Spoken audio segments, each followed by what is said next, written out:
This is Daily Blast Live. We're talking about what you're talking about. You all ready for this? Dun dun dun dun dun. This is a sham. No. Nope. Y'all, just stop.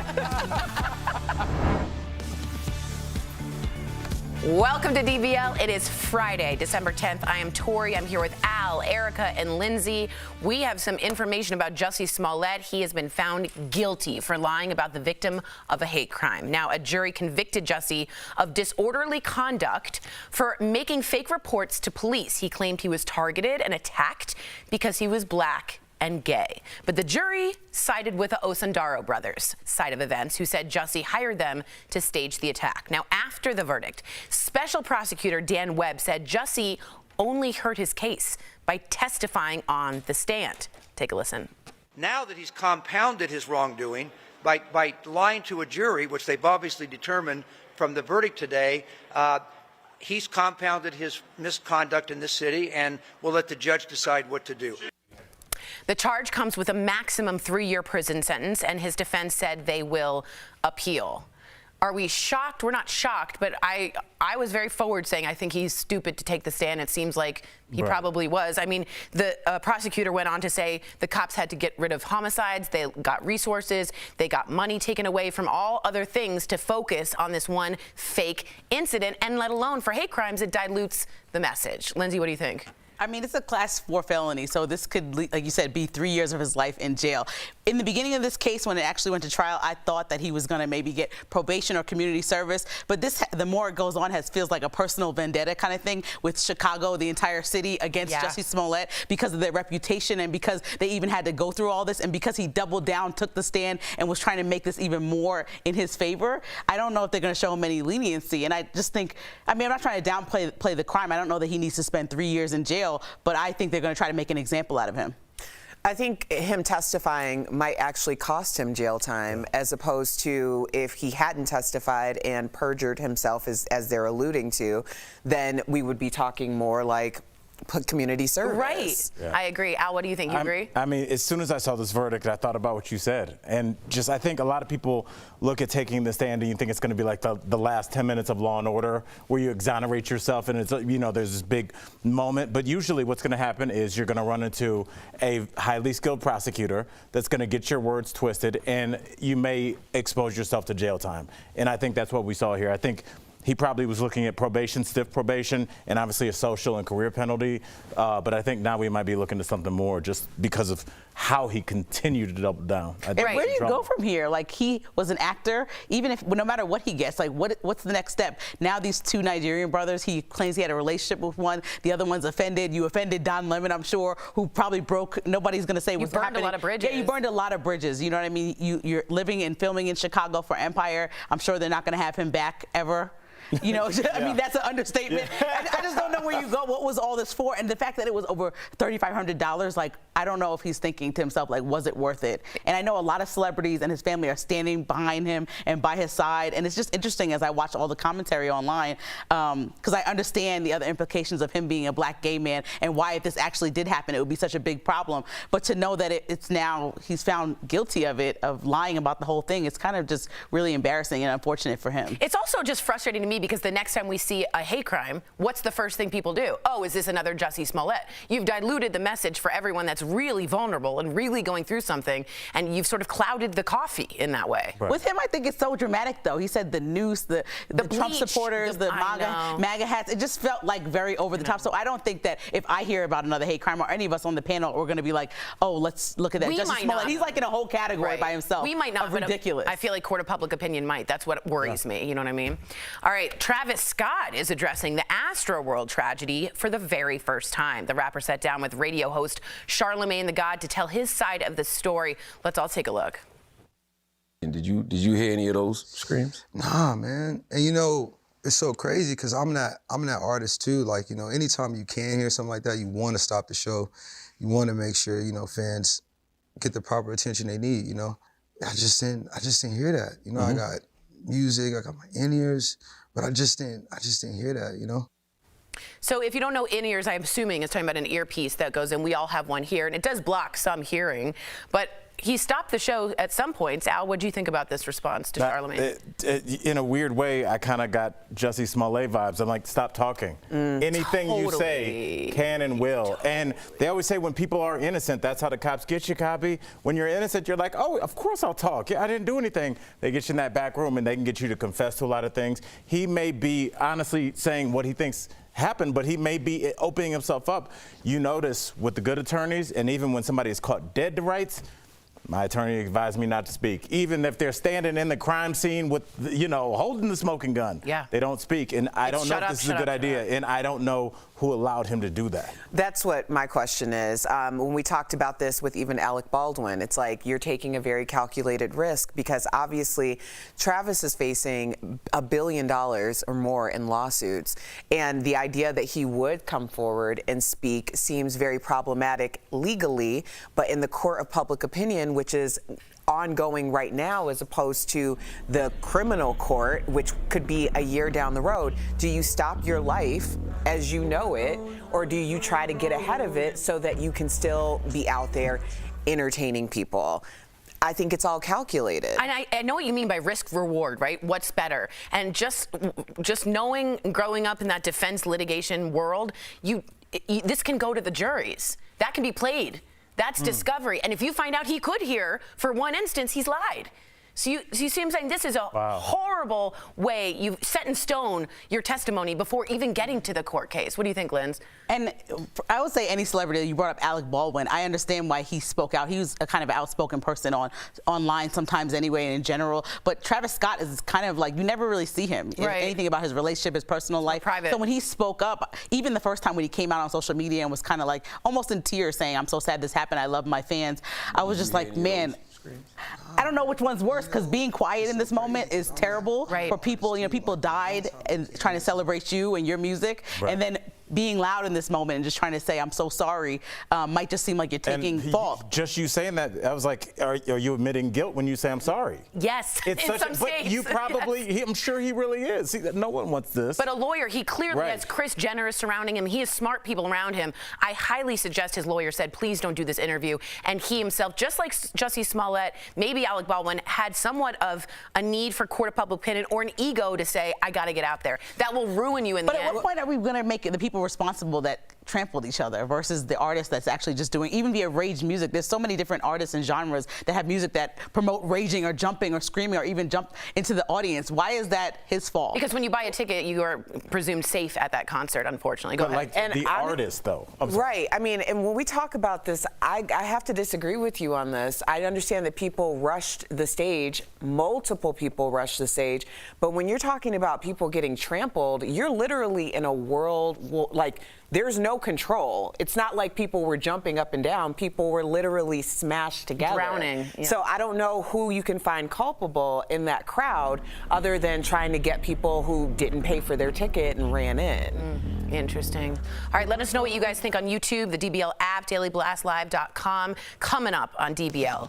When a person of color goes missing, why is there no media frenzy? We're speaking with a woman who is pushing these important cases into the spotlight. But first, we got to hear from you on this one. Pope Francis says cheating on your partner isn't that serious. We're chatting about it after the break.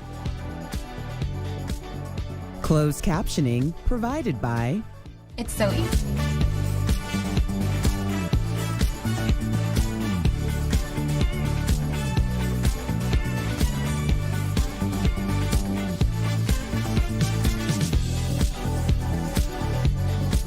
Live Nation's getting sued, the security's getting sued, Drake's getting sued, everybody's getting sued that are there, but know that security did meet with them beforehand and tell them this is how a crowd surges and this is how someone can die. So they were well informed. Travis Scott himself. Why are we talking about the art? I would think that the company that puts it on, the artist, yes, that's all we care about, but that's just one component, like almost a small component. Well, he's one of many being sued. In terms of like, yeah, but why? He should be under the bigger umbrella of Live Nation. He has the microphone. The reason why, especially in this case, the reason why the artist is important is because Travis had been arrested twice for inciting people to riot, basically. So they were coming, the story was they were going to him to say, don't incite the crowd because we're already at this like certain capacity. So I think that's the issue. He tweeted out also, we're going to let the wild ones in though, right before this concert. And he'd already, again, like Erica said, been arrested twice for asking people to come My thing jump the is, stage. like, I don't care what he asks. If I have a security company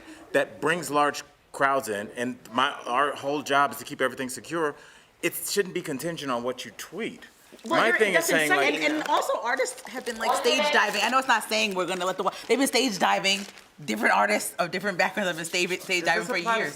Right, so why is it not like... but guys, that's also, you could fall on somebody's head. And agree, but he's the only one responsible because he has the microphone. If anyone could have stopped it, he could have stopped it. He's part of that. What if he would have said, everyone, please stop, and they still got trampled? 6 times during this concert. So then why is it his fault? That's my point. He tried to stop it. At some point, someone said people are dying, and he continued the concert. And your concert ticket in fine print says you have a reasonable expectation of security and personal safety at this concert. And if he's inciting that, he's going against the contract. I know. That's a heavy crown to wear just if you want to be a musician. Very true.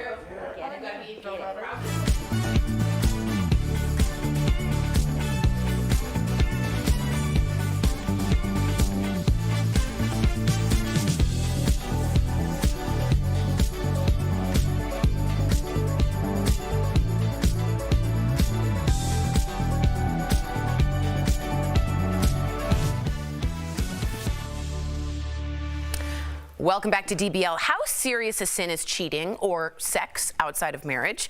Well, according to this Pope, it's not that serious. So on a recent trip, the Pope said, quote, sins of the flesh are not the most serious. According to reports, he said worse sins include pride and hatred. So what do you think about what the Pope said? Is cheating not as serious as we thought, or does this type of talk just embolden cheaters? I also think he's including sleeping before you're married as part of the sins of the flesh. Sleeping before you're married? Sleeping with someone. Don't go to bed. He's like, I'm a cool pope. I want to be the cool pope. I don't know about this. It seems like his Twitter account got hacked. Like, I love when we try to say, like, oh, somebody's going to cheat because the Pope said it was okay. Like, no, they're just a cheating person. That's just, like, in their nature. That's like, a good point. I don't think they're going to, whether you're Catholic, Christian, whatever, you're not going to say, yes, I'm just going to be having these indiscretions because the Pope said it's okay. He didn't say it's okay. He just said it's not the worst thing. I would think, like, killing somebody was on the top of my list, or being a pedophile, right? What if you wouldn't move in with Colin, let's say, because you're a lot of people roll right, like and they listen to that and they say, I can't move in until we're married. Now? Not so bad? You still probably won't move until you're married. What happened to a sin is a sin is a sin? I don't know. We don't have those. All sins are equal. What happened to that? I never subscribed to that, though. I feel like that's ridiculous. Like, me saying hating on Erica's outfit or something is not the same sin as me in the outfit is beautiful. But, but it's not the same thing as me, like, really trying to go punch Tori. But we weren't always taught terrible we were taught that. We were always taught that a sin is a sin. And I mean, this is a major announcement because, I mean, they kind of like, it seemed like this was the parameters in which the religion was kind of like, I follow this religion, so I will not do the following things. Now he comes out and be like, if you cheat on your partner like twice, average it out over 20 years, it's like once a decade. It's like, I don't know about that. When I talk to, and I've asked married couples this before, or people in general that have been together for a really long time, and they say, somebody just getting in an act of having sex with somebody else is not completely the deal breaker, ruining all things. Like, they work back from it. I've heard that story time and time again. So I don't know if that's part of the example of why so many people have worked through that. It's like, you're with somebody for 50 years, 40 years, 30 years, 20 years. Yeah, you might work on it past that, which is why I don't think it's the worst thing in the world. Well, this all came because a French clergy person, I think he's a man, was having an affair with a woman, and he's trying to explain this to the people and say hatred and pride, which is so full in this world right now, is worse off than that. Is that helpful in any way in terms of where we should put our focus? Seems like you're changing the rules when your friend gets in trouble. Yeah. That's what it seems like. And it's like, again, this is like we're laughing, but people got their life by this. But look, hatred and pride has led to so much terrible stuff in this country just in the last year. Let's just look at this specifically. Those are the things that have ignited so much that we've seen happen. The sad news story that we were just all on stage crying about yesterday versus somebody cheating on their partner. I think we can talk about that and work through it with a therapist. But does that shift for that was not in the I'm not making up the Bible, obviously. I'm just saying, that wasn't in the pamphlet. That wasn't in the brochure, It never right? said, but if you do cheat, talk about it in therapy. I wouldn't go to church if that's how they talk. Like, look, man. You're way gonna into cheat. church now. Go talk to somebody. It's like, what is a pope? It's a big Like, shift. your friend wouldn't say this at your house in front of your spouse. Interesting. Let us know what you think. Coming up on DBL, we'll introduce you to a very important guest, putting people of color who are missing into the spotlight. Believe me, you don't want to go away on this one.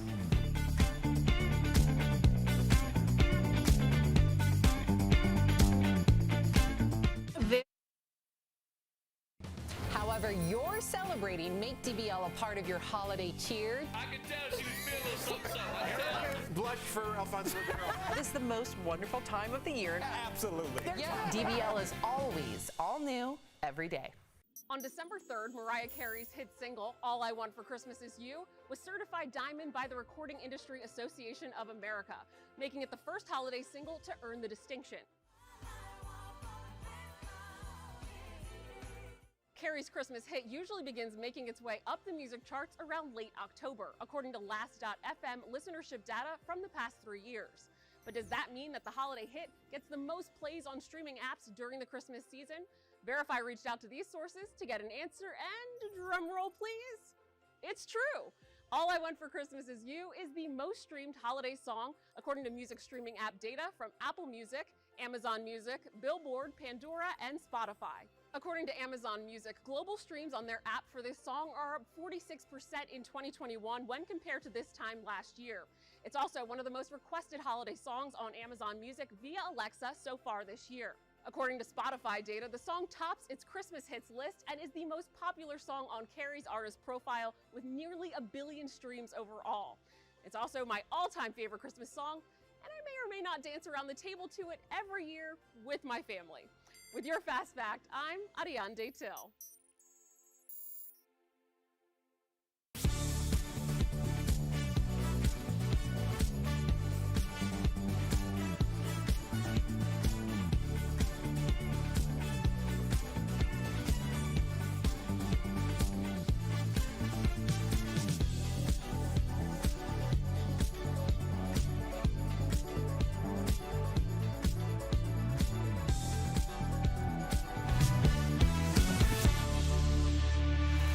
African Americans remain missing 4 times longer than white Americans. That number is alarming.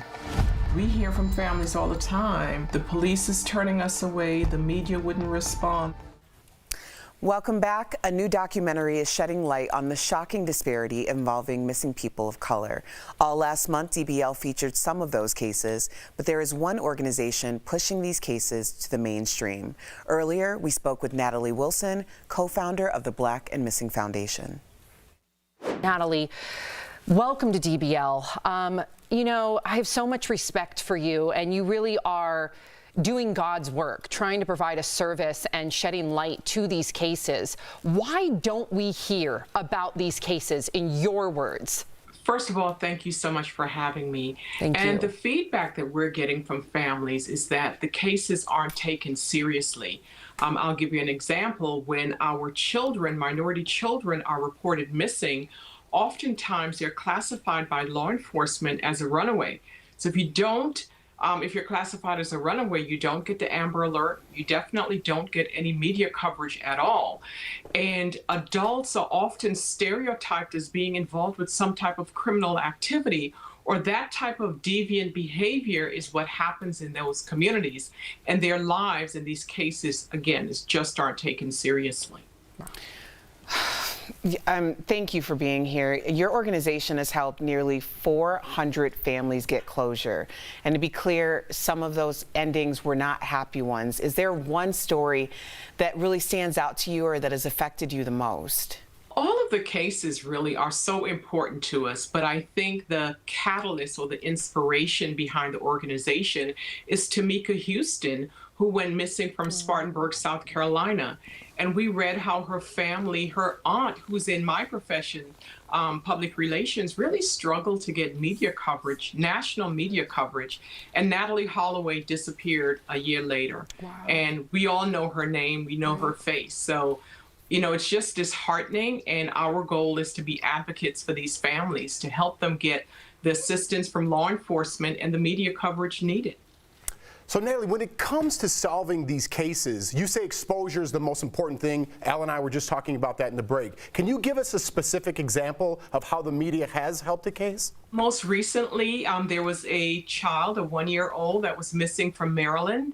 And on social media, we shared her profile. Someone saw her on a subway in New York. Wow. And contacted law enforcement, and she was able to be rescued. And a couple of years ago, we had a case where we got national coverage. The family was on The View. We were able to take the family on The View. And within 14 minutes of that show airing, we received a tip that led us directly to the young girl who was missing. And within an hour, she was reunited with her family. So that shows the real power of media and why it's needed. I really appreciate what you're doing. And also, I wanted to ask you, how do you help families navigate just the sheer heartbreak with these cases? Well, we ask families to give up, not to give up, to hold on to hope, because sometimes they don't know what to do, and we help them with media coverage, navigating the process with law enforcement, and just to hold on just another day. They know that we are working alongside them, and we're doing everything that we can to help them find their missing loved one. That's bad. Natalie, you know, something stuck out to me when you were speaking, that the idea of the information, the media not taking these cases seriously, police not taking these cases seriously, and the fact that we are the most connected that we have ever been in the history of the world. So even when you get something that scrolls across your feed about a missing person, sharing it on your stories can help and change that. So how else do we change the statistics in these cases? First, awareness is key. We can no longer turn a blind eye because it's not happening to you or your family. It could be any one of us that could be missing. Our mothers, fathers, sisters, brothers, valuable members of our community. So what we need our community and law enforcement and the media to do is like these profiles, help them to go viral and share it within the network. We know that we can't get media coverage for every case, but we say less is more. So less of one particular person or race. Let's even the playing field and show more cases, because these families desperately are searching for their missing loved one, and they deserve answers or closure. Yes, they do. Natalie, thank God for you. To our viewers out there, to get involved, visit the website blackandmissinginc.com. You can literally save someone's life. Natalie, we really appreciate you. Thank you for joining us here at DBL and creating change. If anyone watching has information, please contact Natalie and her organization. Promotional consideration is brought to you by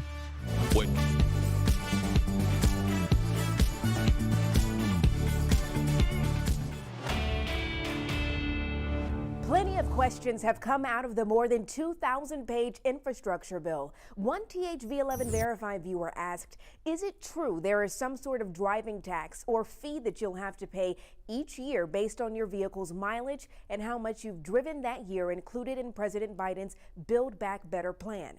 This claim and similar ones have made their rounds all over social media. So let's verify. Our sources: the bill itself, Michelle Nellenbach from the Bipartisan Policy, and Scott Hardin with the Arkansas Department of Finance and Administration. Under Section 13,002, it states the National Motor Vehicle Per Mile User Fee Pilot Program is completely voluntary. The first objective of the program is to test the design, acceptance, implementation, and financial sustainability of a National Motor Vehicle Per Mile User Fee. So instead of paying at the pump for a gallon, you would pay based on the amount of miles you put on your car. And so the provisions in the bill are to allow folks to opt into a pilot program, an experiment, basically, to see how it would work. Scott Hardin with DFA confirms their motor vehicle team has also not received any outreach from the federal government requesting they plan implementation of a mileage-based fee. He goes on to say any move to create a nationwide fee based on mileage would have to be established through new, separate legislation. We would certainly alert Arkansans if we received any indication this is a possibility. so we can verify this claim is false. This pilot program is included in President Biden's infrastructure bill, but it's totally voluntary, so there is not a requirement to pay a mileage fee. The only way to create a nationwide mileage tax would be to pass a new bill. It's not unusual for current and former presidents to wish supporters a happy holiday season. But an online postcard that shows former President Donald Trump in a tuxedo is raising a lot of eyebrows on social media.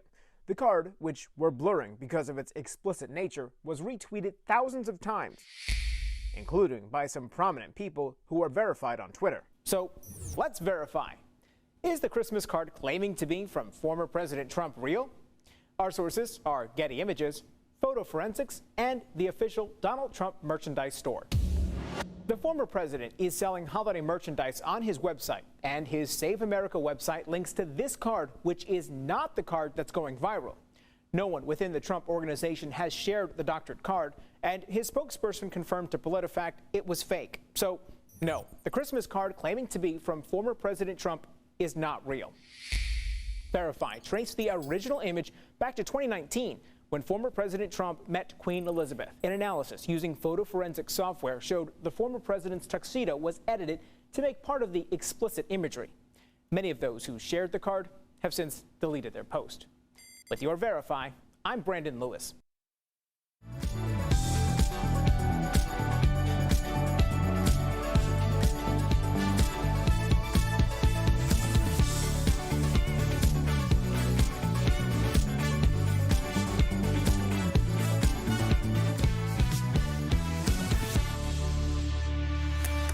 Welcome back. So if you've been asked to receive a package from a stranger and ship it to someone else, don't do it. It's time for a security alert sponsored by LifeLock. Reshipping scams are trending, and victims are unaware that they're breaking the law by transporting stolen merchandise. Now, scammers target victims through job and dating sites and convince them, receive my packages, it's fine, but they're illegal. If you received a package that you suspect might be a reshipping scam, do not send it to another address, report it immediately, because seriously, this is a very, very hefty crime. LifeLock keeps you and your digital identity secure from cyber criminals. Call 1-800-419-0131 or visit lifelock.com to learn more. I always wonder who gets in these scams, because being from New York, I'm skeptical of everybody. You don't trust and me? Everything. But I guess, you know, it just is what it is. You can get scammed easily these days. No packages, huh? DBL's new every day. We'll see you Monday. Same time, same place. Be safe. Bye, guys. Thanks for watching.